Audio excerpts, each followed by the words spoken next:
Hello guys, তোমরা সবাই কেমন আছো? আমি খুব ভালো আছি। আর গুড মর্নিং সবাইকে। দেখো, আমি কালকে গেছিলাম একটা হরিবাসরে। খুব সুন্দর সেই চিত্রআলাপগুলো দেখো, এত সুন্দর করে সাজিয়ে তুলেছে। কৃষ্ণের জন্ম থেকে শুরু করে সব কিছু খুব সুন্দর করে সাজানো হয়েছিল। গোটা মেলাটাই মাঠটা কভার করে সুন্দর করে এভাবে করা হয়েছিল। সব কিছু তুলে ধরেছি। তোমরা সবাই জানিও কমেন্ট করে। আর কমেন্টে একটু হরে কৃষ্ণ বলে দিও, রাধে রাধে বলে দিও। এই যে দেখো, সুন্দর করে আর্ট করা হয়েছে, এত সুন্দর লাগছিল, মনে হচ্ছিল আসতে ইচ্ছা করছিল না ওখান থেকে। এই যে দেখো শিবটা, সেই শিবের ওখানে আগুন ধরানো আছে। যে কদিন হরিবাসর হবে ওখানে সেই আগুনটা জ্বলবেই। আর এই যে দুর্গা, তারপর তোমার হচ্ছে যে এইসব অত কিছু এখন মনে পড়ছে না ঠিক কী কী নাম দেখেছিলাম, তোমরা দেখে নাও।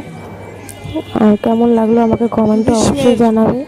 আমি ঘুরে সুন্দর করে ভিডিওটা করেছিলাম। আর আমি তো এডিট করতে পারি না, তাই যেটুকু পারছি ভয়েস ওভারে দিচ্ছি, তোমরা একটু দেখে নিও। আর এই তো, তোমরা সবাই কেমন আছো অবশ্যই জানাবে কিন্তু। আর আমার চ্যানেলটিকে সাবস্ক্রাইব করবে, পাশে থাকবে।